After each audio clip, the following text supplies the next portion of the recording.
Hi hello everyone welcome back to my channel. నేను మీ రాఘవరాణి. అందరు ఎలా ఉన్నారు? అందరైతే బాగున్నారు అనుకుంటున్నాను. నేనైతే చాలా బాగున్నాను. మరి ఈరోజు ఒక సూపర్ సింపుల్ రెసిపీ తోటి మీ ముందుకైతే వచ్చేసాను. సో ఇంట్లో ఏమీ లేనప్పుడు ఇలా ఎగ్స్ ఆనియన్స్ ఉన్నప్పుడు ఎంతో టేస్టీగా సింపుల్గా కర్రీ చేసుకోవడం ఎలానో నేనైతే మీకు చూపించబోతున్నాను. సో ఇందులో ఎక్కువ ఇంగ్రీడియంట్స్ ఏం లేవండి. సో ఎగ్స్ అయితే మనకి ఎప్పుడు రొటీన్గా ఇంట్లో ఉంటూనే ఉంటాయి కదా. సో కొన్నిసార్లు మనకి ఎమర్జెన్సీలో ఏం చేయాలో తెలియనప్పుడు ఇలా ఎగ్స్ ఆనియన్స్ టమాటోస్ ఉంటే ఇలా అయితే కర్రీ చేసేసుకోవచ్చు. చాలా టేస్టీ అండ్ డెలిషియస్గా ఉంటుంది. సింపుల్గా చాలా తక్కువ టైంలో అయితే మనకి కర్రీ రెడీ అయిపోతుంది. మరి ఈ రెసిపీని ఎలా తయారు చేసుకోవాలో మనం ఇప్పుడు చూద్దాం. ఫస్ట్గా ఇక్కడ నేనైతే వెజిల్ తీసుకున్నాను. వెజిల్ పెట్టుకుని స్టవ్ ఆన్ చేసుకుని దీంట్లో ఆయిల్ అయితే తీసుకుంటున్నానండి. ఆయిల్ తీసుకున్నాక ఆయిల్ వేడెక్కిన తర్వాత ఇందులో నేను సన్నగా చాప్ చేసిన ఆనియన్స్ ఒక 4 అయితే తీసుకున్నాను. 2 పచ్చిమిరపకాయలు కూడా సన్నగా చాప్ చేసేసి తీసుకున్నానండి. సో ఇలా సన్నగా చాప్ చేసుకోవడం వల్ల మనకి గ్రేవీ అనేది దగ్గరగా వస్తుంది. కాస్త కూర కూడా ఎక్కువ రైస్కి సరిపోతుంది అనమాట. నెక్స్ట్ ఇక్కడ నేను సాల్ట్ అనేది వేసుకున్నాను. అలానే నెక్స్ట్ ఇక్కడ నేను ఒక చిటికెడు పసుపు అయితే వేసుకున్నాను. సో వీటిని అయితే చక్కగా కలిపేసుకొని ఆనియన్స్ ఒక 70% కుక్ అయ్యే వరకు అయితే వీటిని చక్కగా ఆయిల్లో ఫ్రై అయితే చేసుకోవాలి. ఇవి ఇలా ఫ్రై అవుతున్న తర్వాత నెక్స్ట్ దీంట్లో మనము ఒక చిన్న స్పూన్ జింజర్ గార్లిక్ పేస్ట్ అయితే యాడ్ చేసుకోవాలి.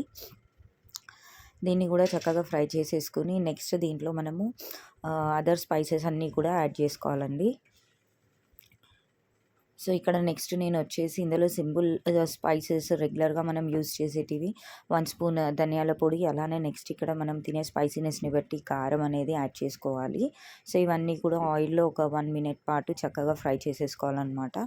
సో ఇవి ఫ్రై అయిన తర్వాత నెక్స్ట్ ఇక్కడ మనము టమాటోస్ అనేటివి యాడ్ చేసుకోవాలన్నమాట. టమాటోస్ కూడా నేను ఇక్కడ ఫైన్గా చాప్ చేసేసాను.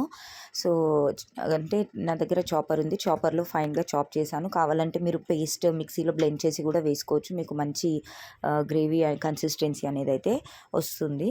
సో ఇది ఇలా 1 నిమిషం పాటు ఫ్రై చేసుకున్న తర్వాత దీంట్లో ఒక టీ గ్లాస్ అన్ని వాటర్ అయితే యాడ్ చేసుకోవాలండి. సో యాడ్ చేసుకుంటే మనకి కాస్త గ్రేవీ అనేది దగ్గర పడుతుంది, గుజ్జు గుజ్జులాగా వస్తుంది అనమాట కూర. సో ఇక్కడ మూత పెట్టేసుకున్నాను నేను. ఒక 2 నిమిషాల పాటు మూత పెట్టుకుని కుక్ చేసుకున్న తర్వాత ఇప్పుడు మనము ఇందులో వాటర్ అనేది యాడ్ చేసుకోవాలి. ఒకసారి మిక్స్ చేసేసి, ఎందుకంటే టమాటోస్ అనేవి స్మూత్గా కుక్ అవ్వాలి కదా, అందుకనే టమాటోస్ యాడ్ చేసిన తర్వాత మూత పెట్టేసుకుని ఒక 2 నిమిషాల పాటు కుక్ చేస్తే టమాటోస్ అనేటివి సూపర్ సాఫ్ట్గా అయితే అయిపోతాయి. సో ఇక్కడ నేను ఒక టీ గ్లాస్ అని వాటర్ అయితే తీసుకున్నానండి. ఇందులోకి యాడ్ చేసేసుకుని వీటిలో ఇప్పుడు మనము ఆల్రెడీ బాయిల్ చేసి పెట్టుకున్న ఎగ్స్ని వేసుకోవాలన్నమాట. సో ఇక్కడ ఈ ఎగ్స్ని మనం కావాలంటే ఆయిల్లో ఫ్రై చేసి కూడా వేసుకోవచ్చు. ఆయిల్ అంటే ఇష్టపడని వాళ్ళు, ఆయిల్ ఎక్కువ తినని వాళ్ళు ఇలా డైరెక్ట్గా కూడా వేసుకోవచ్చు అండి. సో ఫ్రై చేసి వేసుకుంటే చాలా అయితే టేస్ట్ ఉంటుంది. ఇలా కూడా బాగుంటుంది, కానీ ఎగ్ ఫ్రై చేస్తే ఆ టేస్ట్ అనేది కాస్త డిఫరెంట్గా ఉంటుంది. నేనైతే ఇక్కడ ఫ్రై చేయలేదు, ఎందుకంటే మా హస్బెండ్ ఎక్కువ ఆయిల్ అయితే తినరు, అందుకని.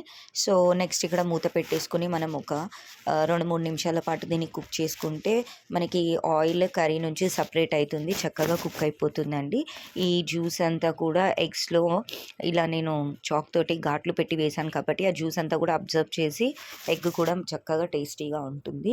సో అంతే అండి, ఇలా ఫైనల్గా కర్రీ అయితే మనం రెడీ చేసేసుకోవచ్చు. ఇందులో కరివేపాకు, కొత్తిమీర, మెంతికూర ఏవి లేకపోయినా కూడా సింపుల్గా కర్రీ అయితే సూపర్ టేస్ట్గా ఉంటుంది. నా వీడియో ఎవరైతే ఫస్ట్ టైం చూస్తున్నట్లయితే ప్లీజ్ సబ్స్క్రైబ్ చేసుకొని లైక్ చేయండి, నన్ను సపోర్ట్ చేయండి.